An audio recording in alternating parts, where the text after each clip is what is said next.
1 ലക്ഷം സ്ഥിര നിക്ഷേപമായും ബാക്കി 22,200 രൂപ സേവിങ്സ് അക്കൗണ്ടിലും ചെറുനീർ കോഓപ്പറേറ്റീവ് സൊസൈറ്റിയിൽ നിക്ഷേപിച്ചു. അതിൻ്റെ കൂടെ 2023 ഓണാഘോഷത്തിൻ്റെ ബാലൻസ് തുകയായ 13,250 രൂപയും ബാങ്കിൽ നിക്ഷേപിച്ചു. ഇപ്പോൾ ബാങ്ക് നിക്ഷേപം 35,450. 9/9/2024 ബാങ്കിൽ നിന്നും 12,000 രൂപ എടുത്തു.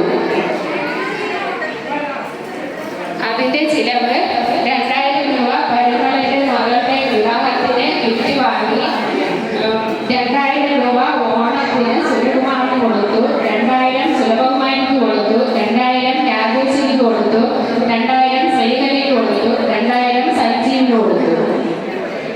പിന്നെ 2024 ഓണാഘോഷത്തിലെ വരവ് 55,800 രൂപയാണ്. ഓണാഘോഷത്തിലെ ചെലവ് 36,120. ബാലൻസ് 19,680 രൂപ ബാങ്കിൽ നിക്ഷേപിച്ചു. അപ്പോൾ ബാങ്ക് നിക്ഷേപം 43,130. 21/10/24 14,000 രൂപ ബാങ്കിൽ നിന്ന് എടുത്തു.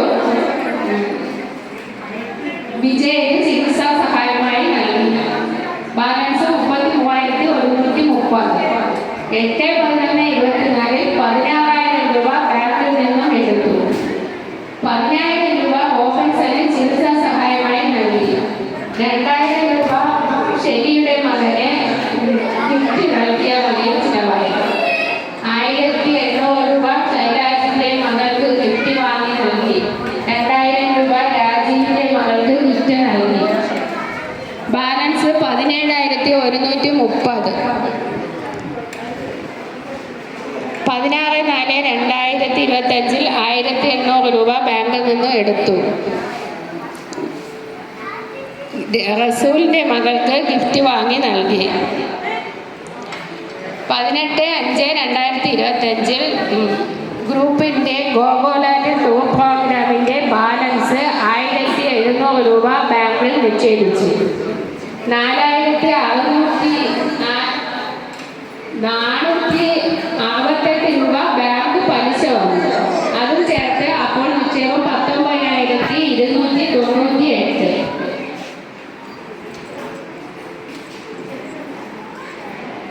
19/10/25 4,250 രൂപ ബാങ്കിൽ നിന്നും എടുത്തു. രാജലക്ഷ്മിയുടെ മകനെ ഗിഫ്റ്റ് വാങ്ങി നൽകി. അനീസയുടെ മകനെ ഗിഫ്റ്റ് വാങ്ങി നൽകി. ശ്യാമിന്റെ റേറ്റ് വെച്ച വകയിൽ 250 ചെലവാക്കി. 25/7/2025 2,000 രൂപ ബാങ്കിൽ നിന്ന് എടുത്തു.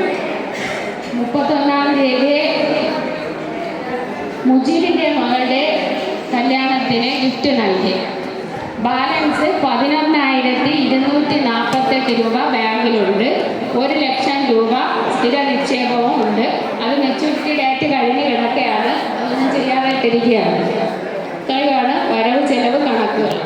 ആർക്കെല്ലാം എന്തെങ്കിലും സംശയങ്ങളുണ്ടെങ്കിൽ ചോദിക്കാം.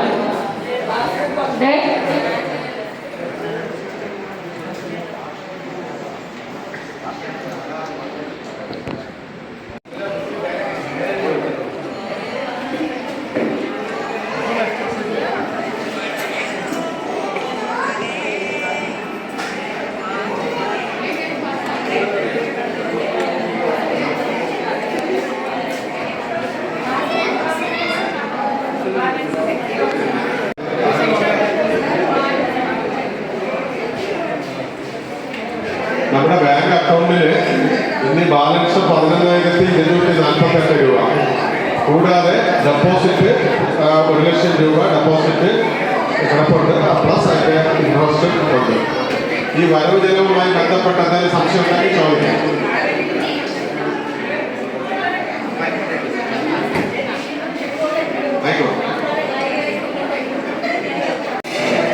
അടുത്ത വർഷം മുതൽ അതായത് ഇപ്പം ആർക്കെങ്കിലും ധനസഹായം കൊടുത്തിട്ടുണ്ടെങ്കിൽ ആ ധനസഹായം മുഴുവൻ കൂട്ടിയിട്ട് ആ ഒരു എമൗണ്ട് പറയണം. അതല്ലെങ്കിൽ ചികിത്സാ സഹായം കൊടുത്തിട്ടുണ്ടെങ്കിൽ അതെല്ലാം കൂട്ടിയിട്ട് ഒരു എമൗണ്ട് പറയണം.